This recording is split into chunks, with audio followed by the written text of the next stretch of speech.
Ito ay replenishment ito. Isinailalim ng PIDEA sa field test ang laman ng mga pakete. For the initial test, is positive for methamphetamine and ketamine Posibleng abutin daw ng hanggang bukas ang pag-iinventaryo ng PIDEA dahil sa dami ng mga 30 kilo ng hinihingi ng Shaguna Binatay na nakakahalaga naman ng 204 million pesos ang nadiskubre sa isang bakanting lote sa Naik, Cavite. Nakasilid ang mga droga sa mga bilang malita. Base sa investigasyon ng pulisya. Hello guys, it's me, Dylan Tuaya, and today I'm gonna be discovering all love is black. Pero naunahan ito ng gwardiya at ang autoridad. Patuloy ang investigasyon.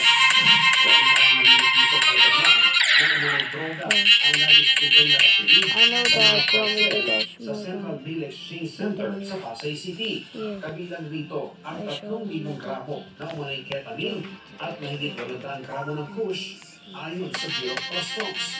Wala naman kumuha ang parcel at diya narado na. Itinurn-over na sa PIDEA ang mga droga. Sagot mo naman, aabot sa halos sa 100,000 piso ng shabu ang nasa bag sa bentahan sa labas ng bahay ng isang suspect. Ayon sa otoridad, bago pa wala bentahan at kumpabang nilang naman ng suspect. Inaalap pa kung saan galing ng droga na ibinibentahan ng suspect sa mga truck driver at mga estudyante. Para sa GMA News, was Ian Cruz ang inyong saksi.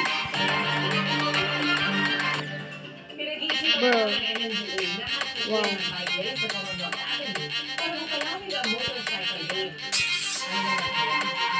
Yes, I believe it. Subscribe because I want to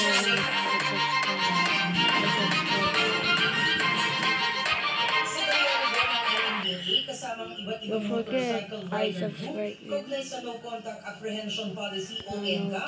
Isa sa nabanggit ang pagtaas ng traffic violations na masuspindi ang NCAP noong 2022. Kahit na kasi naka-PRO, suspended ang NCAP, patuloy pong minomonitor ng MMDA ang mga violator. Nire-record namin. Hindi lamang namin ito matitikitan. Makikita po dito that from August 2022, ang traffic violation increased by 241% in 2022. Tumaas din daw ang mga kaso ng banggaan sa kalsada na karamihan mga riders ang biktima.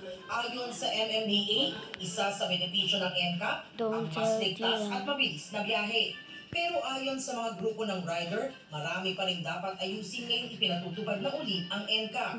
Naging delikado raw ang motorcycle din dahil siksikan. We have generated over 3,000